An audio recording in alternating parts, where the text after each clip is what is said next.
Ողջույն Պալատիրի մեր սիրելի հետևորդներ, այսօր մենք հյուրընկալել ենք Աստրիկ բժշկական կենտրոնի բժշկուհի էնդոկրինոլոգ Նարինե Բեկլարյանին։ Ողջույն բժշկուհի Բեկլարյան։ Բարև ձեզ։ Շնորհակալ ենք մեր հրավերն ընդունելու համար։ Ես եմ շնորհակալ ինձ հրավիրելու համար։ Շատերը անգամ պատկերացում չունեն, բժշկուհի ջան, թե որքան կարևոր է էնդոկրին առողջությունը։ Կուզենք այսօր խոսել դրա մասին եւ ինչքանով է կարևոր հետևել էնդոկրին առողջությանը։ Այո, ինչպես նյարդաթելերը իրենց թելերի միջոցով, այսպես ասած, ամբողջ օրգանիզմը ղեկավարում են, հորմոնները արյան միջոցով դուրս են գալիս եւ նույնպես բոլոր օրգանների վրա իրենց ազդեցությունը թողնում են։ Այդ պատճառով սիմպտոմատիկան շատ տարբեր է, երբ որ կա հորմոնալ շեղումներ, սկսած գլխացավերից վերջացած ոտքի ցավերով։ Այդ պատճառով այո, իսկապես էնդոկրին համակարգի դիսբալանսը շատ իրականում տարածված է եւ հաճախ ցավոք սրտի նույնպես անտեսված։ Այո, օրինակ, ինչ հորմոնալ ախտանշաններ պետք է ունենա բուժարում, որպեսզի դիմի բժշկուհի ջան ձեզ։ Ախտանշանները, ինչպես ասեցի, շատ տարբեր են։ Մարդը կարող է ունենալ սաստի գլխացավեր կամ գլխապտույտներ ու դրա պատճառը լինեն իսկապես էնդոկրին դիսբալանսները, կարող է ունենալ խեղդոցի զգացում, մաշկի քոր, ոտքերի ցավ, սրտխփոց, նյարդային լարված վիճակ, քաշի փոփոխություն, տրամադրության փոփոխություն, անքնություն, մազաթափություն, առատ քրտինգ եւ դաշտանային ցիկլի խանգարումներ, անպտղություն, որ մեկը ասեմ, աղիների խանգարումներ եւ այս ամենը կարող է իսկապես կապված լինել էնդոկրին համակարգի դիսբալանսով։ Մենք այս շատ ախտանշանների սենց մի հատ ամբողջական փունջ նշեցինք, թվարկեցինք։ Այո։ Եվ հետաքրքիր է իմանալ, դրա վրա միանշանակ ազդեցություն ունեն թե ստրեսները, թե առողջ սնունդը, ցանկանամ մի փոքր էլ, որպեսզի մեր հեռուստադիտողները նաև տեղեկանան, որքանով է կարևոր առողջ ապրելակերպը էնդոկրին առողջությունը պահպանելու համար։ Ես իմ բոլոր հիվանդներին սովորացնում եմ ուտել, որովհետև մեզ հաճախ դիմում են հենց ճարպակալած հիվանդները, իսկ դուք լավ գիտեք, որ ճարպակալումը բերելու է սիրտանոթային ախտահարումների, շաքարային դիաբետի, ճնշման եւ մի շարք այլ խնդիրների։ Երբ որ մենք ընդհանրապես քաշից ազատվում ենք, ահագին լուրջ խնդիրներից ձերբազատվում են։ Այսինքն առաջին հերթին սնունդը, բացառել ածխաջրերը, արագ յուրացվող, այսինքն քաղցրը, հացը քչացնել, այդ հյութերը, կոկա-կոլա եւ մնացած սոդա, այսպես անգլերեն ասած կոչվածները հանել, երեկոյան 6-ից հետո չուտել։ Երկրորդ պայմանը իհարկե դա շարժվելն է, ցավոք սրտի այսօր մեր շատերի կյանքը նստակյաց է եւ իհարկե ֆիզիկական ակտիվությունը եւ թերևս երրորդ ամենակարևորը ստրեսներից խուսափելը, որը ցավոք սրտի այսօր քիչ է ստացվում։ Շատերս մենք բոլորս ապրում ենք շատ լարվածության ստրեսի պայմաններում արտահայտված։ Շատ տարածված է վահանաձև գեղձի խնդիրները։ Էնդոկրին առողջությունը եւ վահանաձև գեղձի ախտանշանների հայտնաբերումը միասին փոխկապակցված է։ Այդ պարագային ինչ ախտանշաններ են դժվարներ ունենում, մեր թվարկվածները թե լինում են նաև այլ ախտանիշները տարբեր են, նշենք թերևս ամենակարևորները՝ քնքոտություն, դա երբ որ թերֆունկցիա ունենք, սրտխփոց, նյարդային լարված վիճակ, անքնություն, գլխացավեր, կանանց մոտ դաշտանային ցիկլի խանգարումներ, եթե կա թունավոր զոբ, նաև քաշի նվազում, սրտխփոց, քրտինգ, խեղդոցի զգացում։ Երբ որ այս երևույթները լինում են, իհարկե մազաթափությունը եւ աղիների փորկապությունը մոռացած, սրանք էլ կարևոր ախտանիշներ են, խորհուրդ տալիս են, որ պացիենտները անպայման սկրինինգային TSH-ը հանձնեն, իրականում շատ տարածված է եւ պետք է ասեմ, որ այս մենք լավ օրեր ենք ապրում, այն առումով, որ այսօր հորմոնալ հետազոտությունները շատ զգայուն են, անգամ չին շեղումները հորմոնալ թույլ են տալիս, կոպիտ ասած, բռնելու հասկանալու, անմիջապես հասկանալու, որ ախտահարված է վահանաձև գեղձը եւ ախտորոշելու։ Այդ պատճառով վերը նշված խնդիրների դեպքում անպայման պետք է դիմել էնդոկրինոլոգի, առավել եւս երբ որ կա նաեւ ժառանգականություն։ Ընտանիքի անդամներից որևէ մեկը ունի նման խնդիր, մայրը, քույրը, տատը եւ այլն, մորաքույր, հորաքույր, սովորաբար ավելի իհարկե կանանց մոտ ավելի տարածված է, այդ պատճառով կանանց նշեցի, բայց տղամարդկանց մոտ էլ քիչ տարածված չէ։ Նայնե Բագրատովնա, այ վիտամինները ինչ դեր ունեն էնդոկրին առողջության վրա եւ առհասարակ։ Նախկինում իրականում երբ որ ես դեռ կլինարդինատոր էի, վիտամինների դերը կարծես անտեսված էր։ Իրականում նաև ինստիտուտում կարծես թե հա դե վիտամին է, վիտամինի դեֆիցիտը այս զգանգատներին, բայց կարծես թե դրան ուշադրություն դարձնող չկար։ Այսօր էնդոկրինոլոգիան շատ հետաքրքիր ուղղություն է նաև վերցրել վիտամինների դերը եւ փոխկապակցումը էնդոկրին առողջության վրա։ Ամենակարևորը նշեմ, որ բոլորս գիտեն, դա վիտամին D-ն է։ Իրականում վիտամին D-ն դա այդքան էլ վիտամին չէ,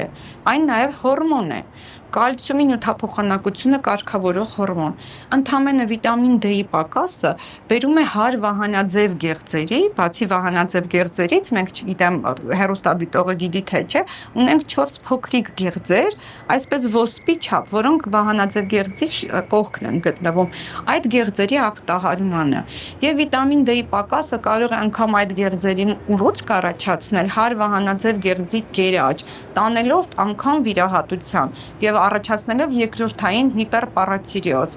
կալցիումի դեֆիցիտ, հոդացավեր, մկանացավեր, այդ պատճառով այսօր թերևս չեն գտնի որևէ էնդոկրինոլոգ, որը շատ ակտիվ չզբաղվի վիտամին D-ի դեֆիցիտով եւ ոչ միայն էնդոկրինոլոգ, այսօր դրանով զբաղվում են նաեւ գինեկոլոգները, նյարդաբանները, թերապևտները, այսինքն բոլոր բուժաշխատողների ուշադրությունը վիտամին D-ի վրա է։ Բայց ես ձեզ ասեմ, պակաս կարևոր չէ մասնավորապես երկաթի դեֆիցիտի դերը եւ վերջերս միջազգային կոնգրեսներից մեկում շատ հայտնի բիոքիմիկ արեց այսպիսի եզրակացություն, որ երկաթը ընդգրկված է անգամ վահանաձև գեղձի հորմոնների սինթեզում, ինչը ինձ համար մեծ բացահայտում էր։ Այսինքն երկաթի դեֆիցիտից առաջանում է վահանաձև գեղձի հորմոնների շեղում, ինչը մենք նաեւ նկատում ենք մեր պրակտիկայում, երբ որ երկաթի դեֆիցիտը շտկվում է, անգամ հորմոնի կարիք այլևս հիվանդը կարող է չունենալ։ Նշեմ նաև սելենի կարևոր դերը վահանաձև գեղձի դիսբալանսում հայտնաբերել էին, որ սելենը նույնպես ընդգրկված է հորմոնների սինթեզում։ Յոդի մասին չենք ասում։ Յոդը գիտենք, որ վահանաձև գեղձի հորմոնը իր կազմում յոդ է պարունակում, այդ պատճառով յոդի դեֆիցիտը միշտ բերել է դա հայտնի փաստ է դեֆիցիտների եւ այսօր բարեբախտաբար Հայաստանում մենք չունենք յոդի դեֆիցիտ, մեր աղը բավականին քանակով յոդացված է։ Բացի այս միկրոէլեմենտներից շատ կարևոր է էնդոկրին առողջության համար նաև վիտամինների, մանավանդ վիտամին B12-ի դերը, ֆոլաթթվի դերը, վիտամին B9-ը այսօր այն շատ տարածված է։ Շատ վիտամին C-ն ինքը նույնպես ընդգրկված է մակերիկամների հորմոնների սինթեզում։ Այդ թվում է թե վիտամին է, բայց իրենք կարևոր դեր են կատարում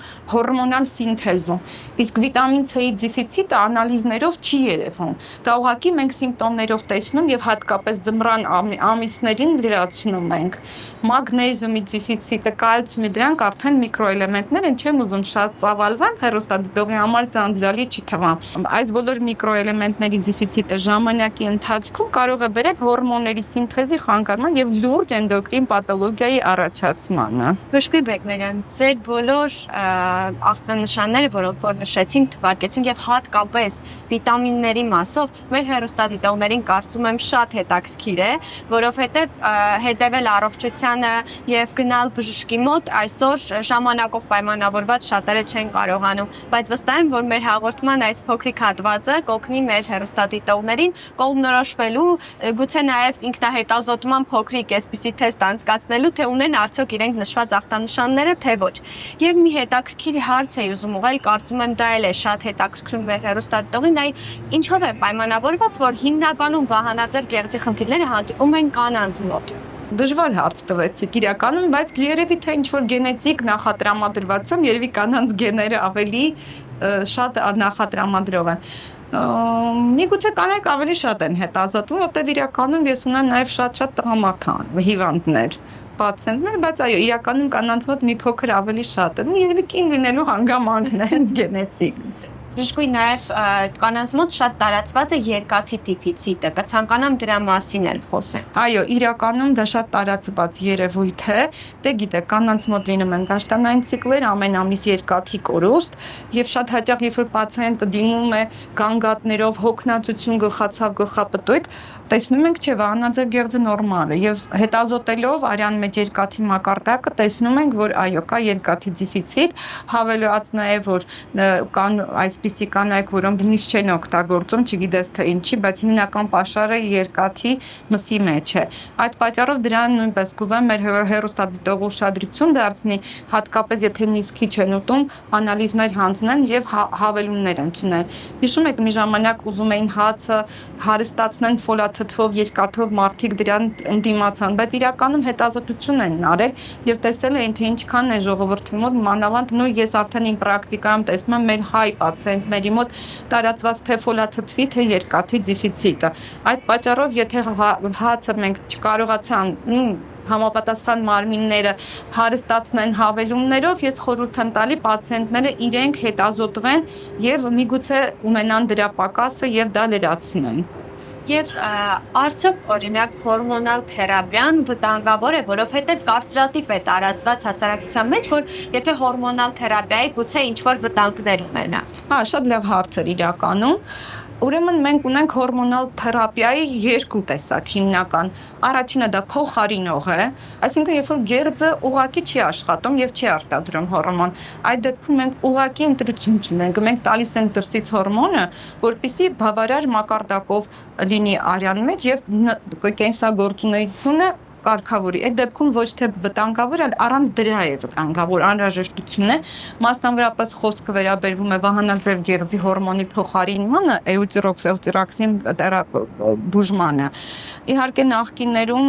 դա կիրառում էին նաև մեծ հանգույցների չափսը ընկճելու համար, այդ դեպքում ավելորդ էր ստացվում, այդ դեպքում կարող էր կողմնակի էֆեկտներ լինել։ Հիմա միջազգային հանրությունը եկել էին կարծիքի, որ էլտիրաքսինը կիրառում են մենակ փոխարինման համար, այսինքն դեֆիցիտը լրացնել, այդ դեպքում ոչ միայն վտանգավոր է, այլ անվնաս է եւ անհրաժեշտ։ Հատկապես ես դա կուզենայի հղիների պարագայում նշել, ու մենք շատ ունենք հղիներ, ովքեր վահանաձև գեղձի խնդիր ունեն եւ իրենք հատկապես մեր են հայ կիսուրներ ասում, վա, երեխան խնդրով, ոչ երեխան խնդրով կծնվի, եթե մենք չփոխարինենք, որովհետեւ վահանաձև գեղձի թերֆունկցիան բերում է մտավոր զարգացման եւ առհասարակ երեխայի զարգացման դանդաղմանը։ Դա անհրաժեշտություն է։ Եվ այդ դեպքում պետք է եւ նույնն ու առաջի տիպի դիաբետիկը բոլորս գիտենք, եթե ինսուլին չստանա, ուղղակի կմահանա, այսինքն առանց դրա չի լինում։ Ուրիշ բան, որ մենք չենք կարող այնպես փոխարինենք, ինչպես բնությունն է մեզ դա տվել, բայց ելի շնորհակալություն, որ կարողանում ենք այդ մարդուն պահել նորմալ բալանսի մեջ։ Եվ երկրորդ թերապիան դա կամ ընկճող թերապիան է, կամ հակաբորբոքային, դե այս դեպքում իհարկե կարող են լինել բարդություններ, մասնավորապես պրեդնիզոլոնը, շատ հաճախ կիրառվող հակաբորբոքային հորմոն է, որը կիրառում են ոչ միայն էնդոկրինոլոգները, այլ նաև շատ ռևմատոլոգները եւ այլ պրոֆիլի մասնագետներ։ Այս դեպքում այդ հորմոնի կողմնակի էֆեկտը իհարկե հայտ է գալի։ Մարդը ունենում է ճարպակալում, մազակալում, ստամոքսի խանգարումներ, ոսկրերի փխրունության ավելացում, բայց տարբերակ չկա, մենք նժարի վրա դնում ենք, բուժենք, ընկճենք օրինակ քրոնիկ ինչ-որ հիվանդություն, սկլերոդերմիա, ռևմատոիդ արտրիտ, թե թողնենք մարդը ցավերով ապրի, այսինքն մենք ընտրում ենք սիմպտոմները անցնի, կողմնակի էֆեկտներն էլ փորձում ենք իհարկե շտկել եւ նախապես հիվանդներին զգուշացնում ենք, որ լինելու է։ Մենք մեր էնդոկրին պաթոլոգիայում ունենք այսպիսի հիվանդություն, գեղձի բորբոքում ենթասուր թիրոիդիտ է կոչվում։ Այդ ժամանակ եւս 2 ամսով, ասենք, նշանակվում է, զգուշացվում է պացիենտին կողմնակիների մասին, իսկ այդ կողմնակիները դեղորայքը հանելուց հետո սովորաբար անցնում են։ Այ քանի որ ինսուլինոթերապիայի մասին էլ խոսեցինք, բժշկուհի ջան, կան նաև կարծրատիպեր այդ թերապիայի հետ կապված։ Ուզում եի հարցնել ինսուլինոթերապիան, երբ որ մարդը արդեն ասում է ինսուլինոթերապիայի, դրանից հետո արդեն վերջ ամբողջ կյանքի ընթացքում պետք է այդ թերապիայով զբաղվի, թե դրան կարող են նաև փոխարինել ժամանակի ընթացքում դեղահաբերով, ուժման։ Սա իմ համար, իմ կարծիքով շատ կարևոր հարց է պացիենտին ինֆորմացիան տալու համար։ Սկսենք նրանից, որ ինսուլինոթերապիան մի քանի դեպքում է նշանակվում։ Առաջինը, երբ որ մարդը ունի առաջի տիպի դիաբետ եւ գեղձը չի արտադրում ինսուլին, այս դեպքում անեդիկ չունենք, սկսում ենք ինսուլինոթերապիա։ Երկրորդ ժամանակ, երբ որ պացիենտի մոտ հակադիաբետիկ երկրորդ տիպ է, դեղորայքը տալիս ենք, այլևս չի օգնում, ինչ որ ժամանակ հետո երկրորդ տիպի դիաբետիկների մոտ նույնպես ենթաստամոքսային գեղձը հյուծվում է եւ արդեն ինսուլինի պահանջ է լինում։ Այս դեպքում էլ երբ որ տալիս ենք, ուղղակի եթե չտանք, մենք կարող ենք անել, ուղղակի թվերը կբարձրանան, մենք չենք կարող գլիկեմիան կարգավորել։ Եվ երրորդ դեպքում, որը իմ համար շատ կուզենայի կոչ անել հիվանդներին հիվանդանոցային պայմաններում սուր վիճակում սովորաբար ընդունվող դեղահաբերը այլևս չեն կարողանում կարգավորել շաքարի մակարդակը, որովհետև այդ ժամանակ ստրեսից շաքարը շատ գլյուկոզան բարձրանում է։ Այդ ժամանակ մենք կիրառում ենք ինսուլինոթերապիան ժամանակավոր հիվանդանոցում գտնվելու ընթացքում կամ թոքաբորբի կամ այլ օրգանի բորբոքման ժամանակ միգուցե 10-15 մինչև 20 օր, հետվիրահատական շրջանում միգուցե մինչև 1 ամիս կիրառում ենք, եւ եթե արդեն վերքը ամբողջությամբ լավանում է, բորբոքումը անցնում է եւ իհարկե նախորդող բուժումը էֆեկտիվ էր, հիվանդի շաքարները լավ թվերի վրա են, այդ դեպքում մենք հանում վերադառնում ենք իր բուժական սխեմային։ Հիվանդները հաճախ իրականում, երբ որ ես հիվանդանոցում պարկած հիվանդների մոտ գնում եմ այցել կոնսուլտացիայի, ասում են. «Վայ, մենք ինսուլին չենք ուզում, որ մենք սկսենք ինսուլին, մենք ամբողջ կյանքում մենք կմնանք, մենք վախում ենք, չենք ուզում»։ Ասում եմ, դե մի վախեցեք, էլի դա ժամանակավոր է, դա հարցրեք, դա ընդունված սխեմա է, այս կուզենայի, որ նման հարցեր ինձ քիչ ուղղվեր, որովհետև կուզենայի հիվանդները ավելի տեղյակ լինեն իրենց հիվանդության մասին, որ այո, դիաբետիկը սուր վիճակում պետք է ստանա ինսուլին։ Եթե իր դեղորայքը չի, այո, դա եթե իր դեղորայքը չի օգնում, բավականաչափ չի իջացնում թվերը։ Բժշկին նայրն է, շատ միշտ խոսում են շաքարային դիաբետի, վանաձև գեղձի ախտահարումների մասին։ Պրակտիկայում էլ ինչ այլ գեղձերի ախտահարումներ եք հանդիպում։ Այո, շատ մեր հանրության մեջ, երբ որ ես անգամ գնում եմ կոնսուլտացիա, ասում եմ, բարև ձեզ, ես շաքարի բժիշկն եմ, բարև ձեզ, ես զոբի բժիշկն եմ, բայց չէ, մենք մենակ այդ գեղձերի բժիշկները չենք, իրականում էնդոկրին գեղձերը ավելի շատ են ու բոլորը կարևոր եւ այսօր գրեթե բոլոր էնդոկրին գեղձերի ախտահարումները շատ հանդիպում են եւ դիագնոզվում են։ Դիագնոզվում են նաև շնորհիվ հորմոնալ մեթոդների կատարելագործման։ Մասնավորապես, երբ որ ես վիտամին D-ի մասին նշեցի, այսօր մենք շատ հանդիպում ենք հարվահանաձև գեղձի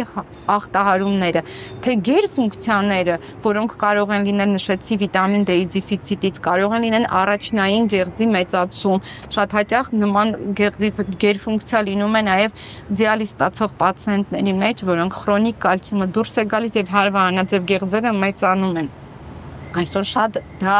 հանդիպում է եւ դիագնոզվում է։ Նաեւ քեր ֆունկցիաները, որոնք հաճախ լինում են վահանաձև գեղձի վիրահատության բարդություն եւ այս ժամանակ պացիենտները ստանում են ամբողջ կյանքի ընթացքում կալցիում եւ վիտամին D-ի դեֆիցիտ։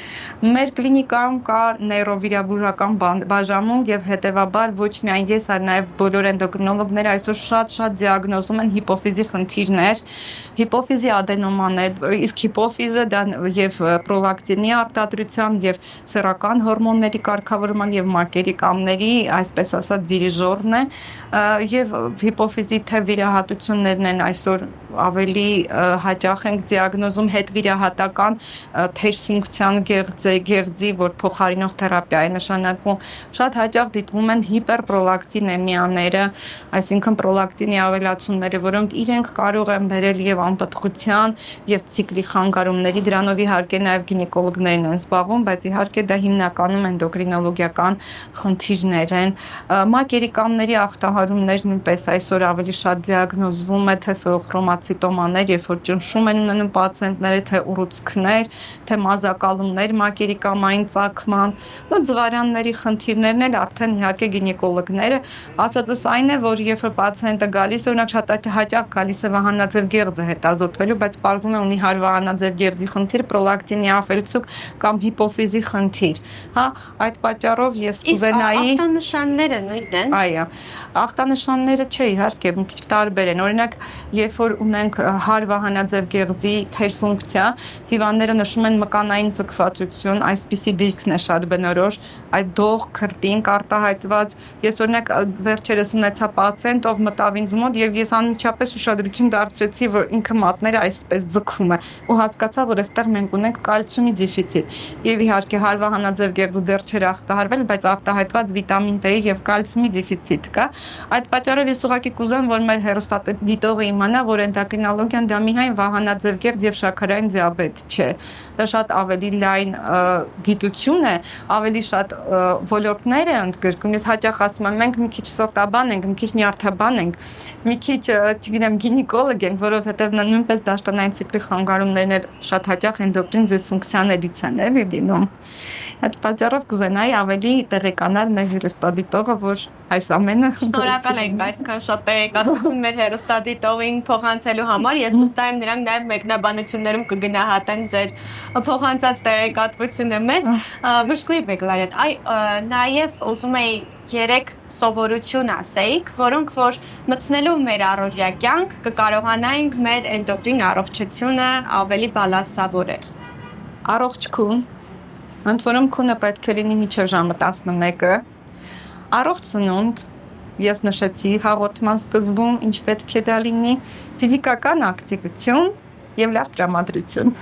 Բժշկուհի Բեգլարյան, օրինակ այսօր շատերը պայքարում են էսթետիկ կազմվածք պահելու, ճարպակալման դեմ պայքարը կանանց մոտ հատկապես շարունակում է։ Դա կարող է բերել լուրջ խնդիրներ, ընդհանրապես ճարպակալումը առողջության համար վտանգավոր է։ Այո, այսօր միջազգային կոնգրեսներում ասում են ժողովուրդ, ճարպակալումը դա քրոնիկ հիվանդություն է։ Իրականում կան նաև գենետիկ տեսակներ, որոնց դեմ պայքարել է, բայց ի վերջո բոլոր ճարպակալման պատճառը հիմքը սնունդն է։ Բայց ինչի ենք մենք պայքարում, մենակ էսթետիկայի համար, ոչ, որովհետև ճարպակալումը բերում է նաև ներքին օրգանների ճարպակալման, անոթները փակվում են եւ առաջանում են սիրտանոթային խնդիրներ, լյարդի ճարպակալում եւ հետագայում լյարդի ճարպային գեպատոզներ։ Եվ ի վերջո մեր էնդոկրին ոլորտի ճարպակալումը մեծ հավանականությամբ բերում է շաքարային դիաբետի առաջացման։ Այսինքն, որ մի քիչ ավելի sense թնդլիկ մարդ գալիս է ինձ ասում է շաքար ունեմ, ասում նոր ունես։ Նորա սկսել, դիշուց սկսել։ Երբ որ ես առաջին անգամ ինձ շատ հարազատ մարդուն տեսա, նա բավականին ճարպակալած էր, ասեցի, նա չունի շաքար։ Եվ 1 տարի հետո նրա մոտ սկսեց շաքարային դիաբետ։ Այսինքն ճարպակալումը դա լուրջ հիվանդություն է։ Ու այսօր նաև էնդոկրինոլոգները զբաղվում են ոչ միայն դիաբետով, այլ նաև նախադիաբետով, մասնավորապես ճարպակալմամբ։ Երբ որ պացիենտը դիմում է, մենք արդեն հասկանում ենք, որ վсё, մի 5 տարուց կամ 3 տարուց սկսելու է դիաբետը, ու սկսում ենք ակտիվ քարոզել, որ ֆիզիկական ակտիվություն, սննդակարգի փոփոխություն, դեղորայք ենք նշանակում, ինսուլինի մակարդակն ենք ստուգում, որպեսզի մարդը նիհարի եւ կանխենք նրա հետ առաջին հերթին շաքարային դիաբետը։ Ճարպակալումից ազատվելը եւ դիաբետը կանխելը ավելի հեշտ է, քան արդեն դիաբետը բուժելը, որտեղ անգամ երբ որ դու բուժում ես դիաբետը, շատ լիարժեք, լավ թվեր, միևնույն է, բարդությունները լինում են։ Այ ցավ, սրտային խնդիրներ եւ այլն, դիաբետի բարդությունները անգամ լավ բուժելու դեպքում թեթև աստիճանի լինում են։ Այդ պատճառով այսօր գրեթե բոլոր էնդոկրինոլոգները կանխարգելիչ բժշկությանն են մեծ տեղ տալի եւ մասնավորապես ճարպակալման բուժմանը։ Ու 2 բառով ասեմ, դու հիմնականում ֆիզիկական ակտիվություն, սննդակարգ, եթե չի ստացվում, այսօր շատ տարածված է ամբողջ աշխարհում այդ դեղորայքները, Օզեմպիկ, Մոնջարո, որոնք արդեն ընդունված դեղորայք են նիհարելու եւ դա շատ տարածված է նաեւ ստամոքսիլիզեկցիան, որը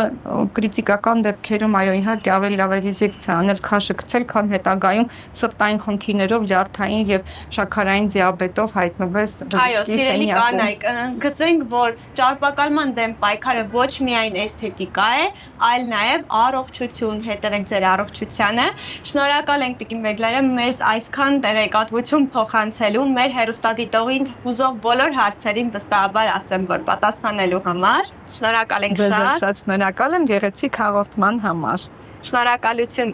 Եթե ձեր մարմինը հուշում է ձեզ որևէ խնդրի մասին, ապա մի անտեսեք, հետևեք ձեր առողջությանը եւ հիշեք, որ երկար եւ որակյալ կյանք ունենալու համար էնդոկրին առողջությունը շատ կարեւոր է։ Ձեզ հետ Էլիզա Գալուստյանն էր։